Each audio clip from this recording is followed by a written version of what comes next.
This is Genesis D. Andraca, and my report is on the role of science and technology in Philippines, cultural, environmental, and political.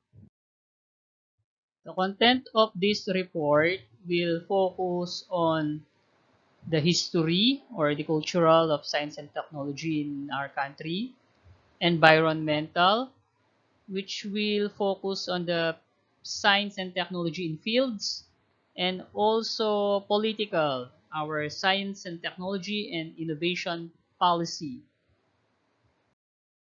To begin with, let's start on the cultural. The Manunggo jar is largely made of clay and it measures around 51 centimeter wide and 66.5 centimeter high.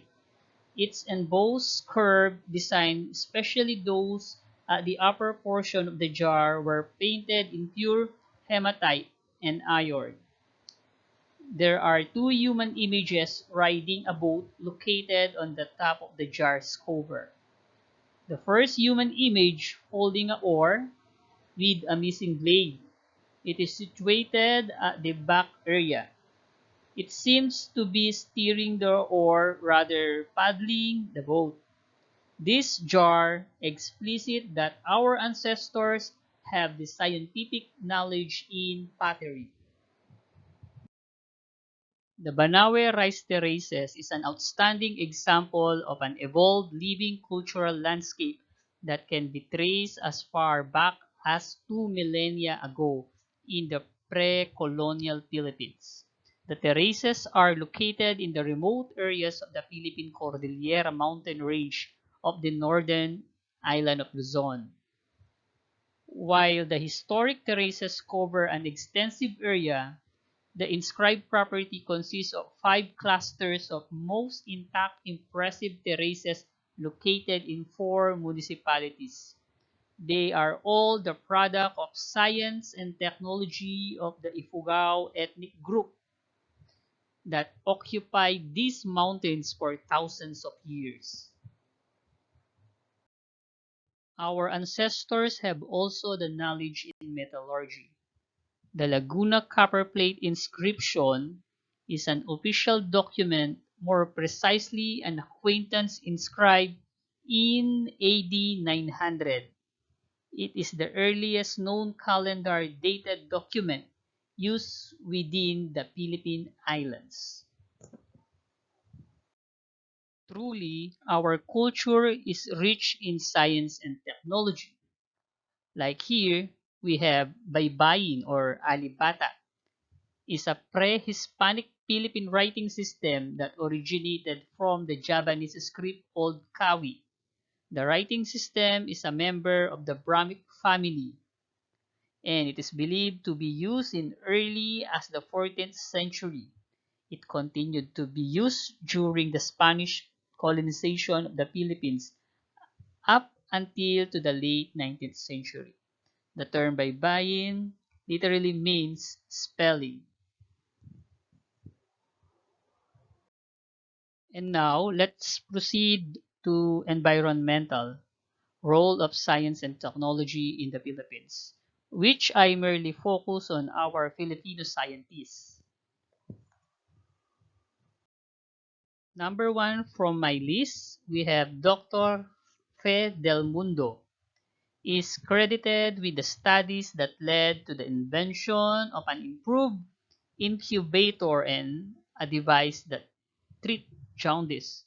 Along with pioneering work in pediatrics, she had an active medical practice in the Philippines that spanned 8 decades and founded a major children's hospital in our country. We Filipino are lovers of music. That's why Dr. Roberto Del Rosario was a Filipino entrepreneur who established Trevel Music Corporation, a piano company in the Philippines.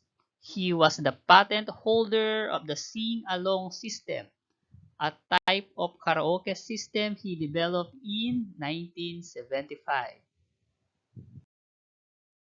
In this time of pandemic, the antibiotic erythromycin is widely prescribed by our physicians. Did you know that the antibiotic erythromycin was invented by Filipino Dr. Abelardo Aguilar in 1949?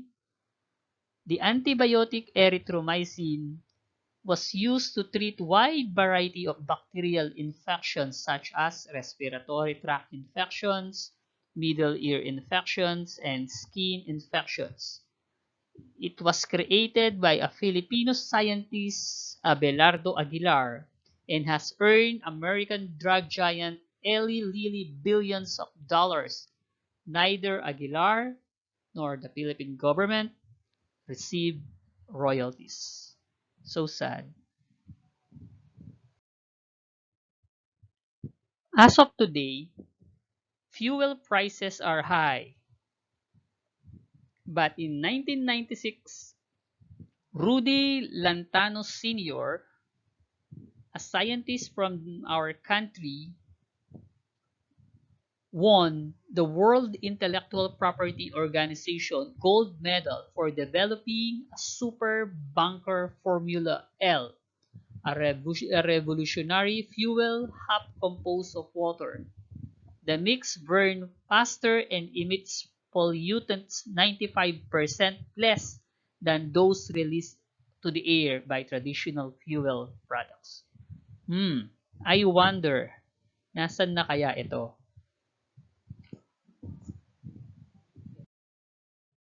On the political aspect, I focus on how our past presidents supported the science and technology of our country. President Ferdinand Marcos. During Ferdinand Marcos' presidency, the importance given to science grew. In the amended 1973 Philippine Constitution Article 15, Section 9, he declared that the advancement of science and technology shall have priority in the national development. In his two terms of presidency and during martial law, he enacted many laws promoting science and technology.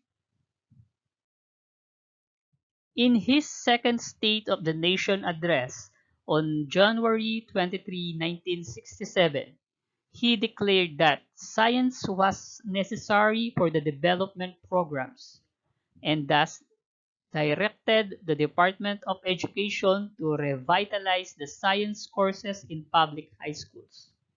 The Department of Education, with the National Science Development Board, is organizing a project to provide selected high schools with science teaching equipment over a 4-year period. The Philippine Atomic Energy Commission of the NSDB explored the uses of atomic energy for economic development. Marcos assisted 107 institutions in undertaking nuclear energy work by sending scientists to study nuclear science and technology abroad and providing basic training to 482 scientists, doctors, engineers, and technicians.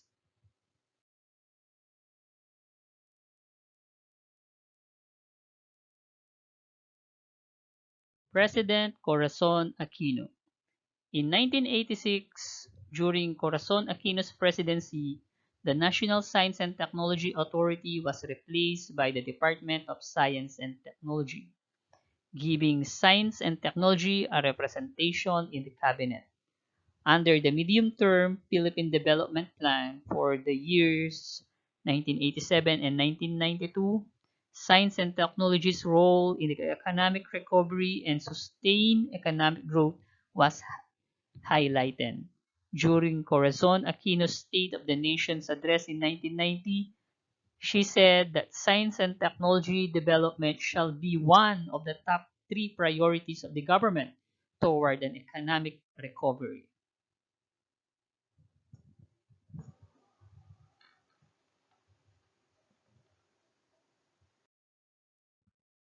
It was during President Corazon Aquino's term and the reorganization of Philippine bureaucracy that Executive Order Number 128 abolished RA Number 3859, also known as the Philippine Inventors Incentive Act.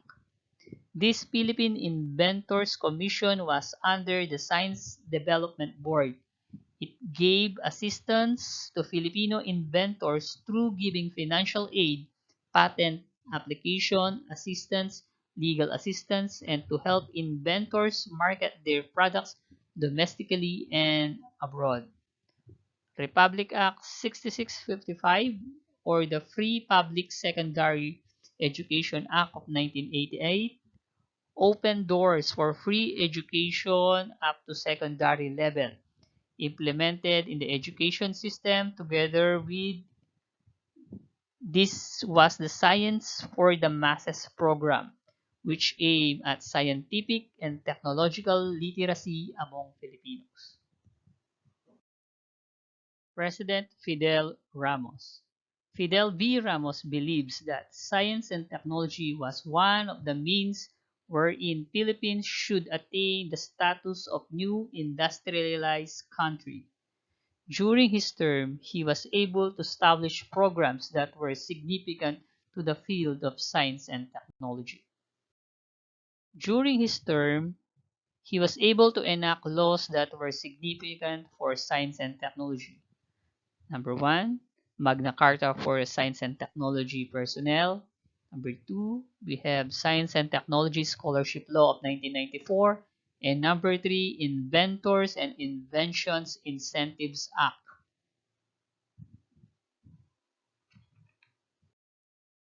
President Joseph Estrada. Two major legislations that was signed by President Estrada. These were the Philippine Clean Air Act of 1999, which was designed to protect and preserve the environment and to ensure sustainable development of its natural resources.